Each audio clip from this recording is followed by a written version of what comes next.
ठाणे महापालिका क्षेत्राच्या विविध भागात मंजुरीपेक्षा अधिक आकाराचे उभारण्यात आलेले होर्डिंग्ज काढून टाकण्याची कारवाई प्रशासनानं काही महिन्यांपूर्वी केली असून त्यापाठोपाठ आता गेली अनेक वर्ष या होर्डिंग्जद्वारे पैसे कमवणाऱ्या 52 होर्डिंग मालकांना प्रशासनानं दंडाची नोटीस बजावली आहे। या दंडाची एकूण रक्कम 10,96,19,574 रुपये इतकी असून या कारवाईमुळे होर्डिंग मालकांचं धाबदण आणले।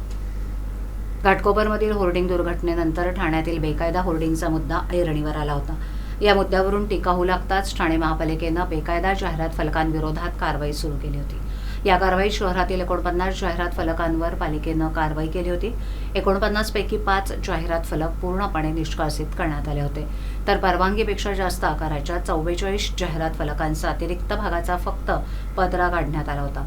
ठाणे महापालिकेची परवानगी नसताना अनधिकृतपणे गेली कित्येक वर्ष जाहिरातबाजी करून पैसे कमवणाऱ्या जाहिरात फलक मालकांवर पालिकेनं कोणताही दंड कारवाई केली नव्हती। यामुळे पालिका केवळ कारवाईचा दिखावा करत असल्याची टीका झाली होती।